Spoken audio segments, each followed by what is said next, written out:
Hello, I hope you are doing well. In this episode, I will talk about the 5 love languages by Garly Chapman. Imagine if there is an English person who meets a German.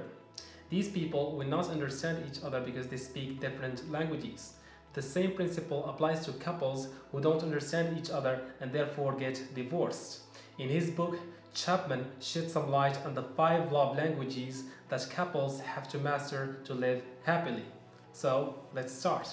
Although a variety of papers and articles are written and published daily about this controversial issue, where multiple tips are suggested by specialists, there are basically 5 major love languages that couples have to master to live together in harmony.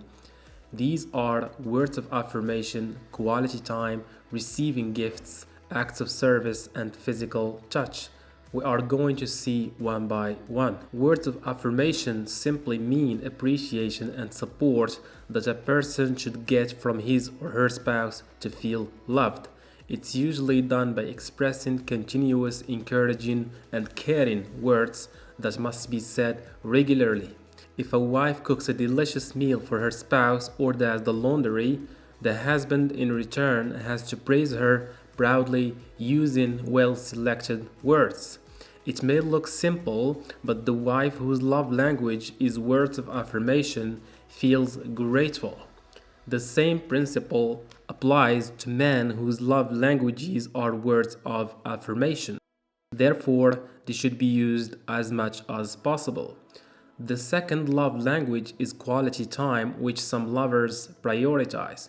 A lot of people don't spend much time with their spouses due to many factors. Sometimes a husband who is extremely exhausted reaches home and thinks of relaxing or of sitting at his computer to finish doing something related to his job. His wife, after perceiving that, might imply that he shows no care for her because he doesn't have any conversations.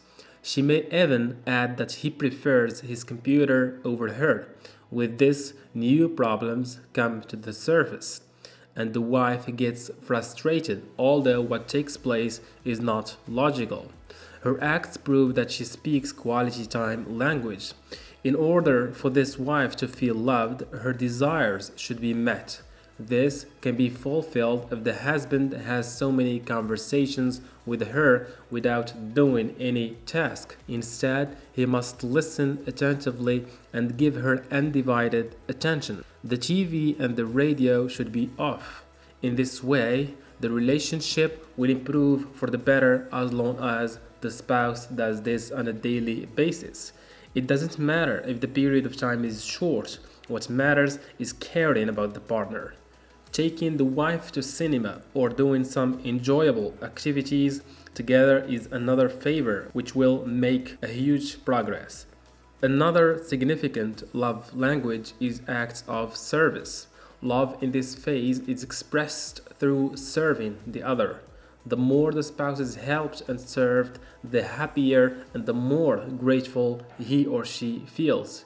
It's true that a husband may work all day and pass time with her wife, yet his spouse cannot feel loved unless he proves that by serving and doing something for her. An action must be acted out under these circumstances. The husband, for example, should help her wash the dishes, go shopping, or do anything similar of such kind. No matter how the husband's job is or how much he appreciates his wife, love can only be expressed through service. The third language is giving gifts. It has a great impact on the marriage. The spouse, in this case, must be generous to his life partner when showing love. The more you give, the more appreciated you become. If it's done on a weekly basis, the relationship will enhance for the better.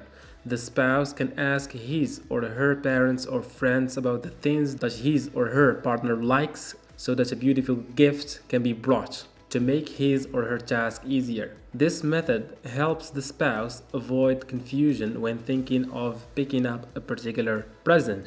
If there are financial problems, the spouse can make gifts himself or herself. What matters most is the act of giving, which signifies caring and therefore loving.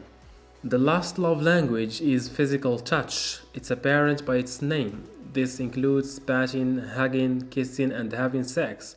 Those who speak the language must be physically touched to feel loved.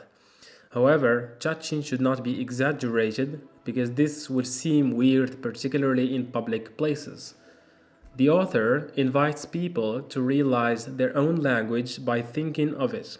Most people live their lives spontaneously and act on what they have in their minds without having a better understanding of themselves. Dr. Chapman argues that some people, if asked to learn the language they speak by guiding them, say that they speak more than one language. This may be true to some extent, but each one has just one main language. The other is secondary but still important.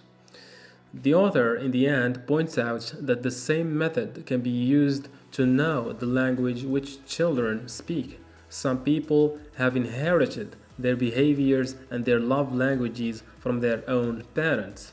Each one was raised differently under certain circumstances. I hope you enjoyed the video. See you next time with another book.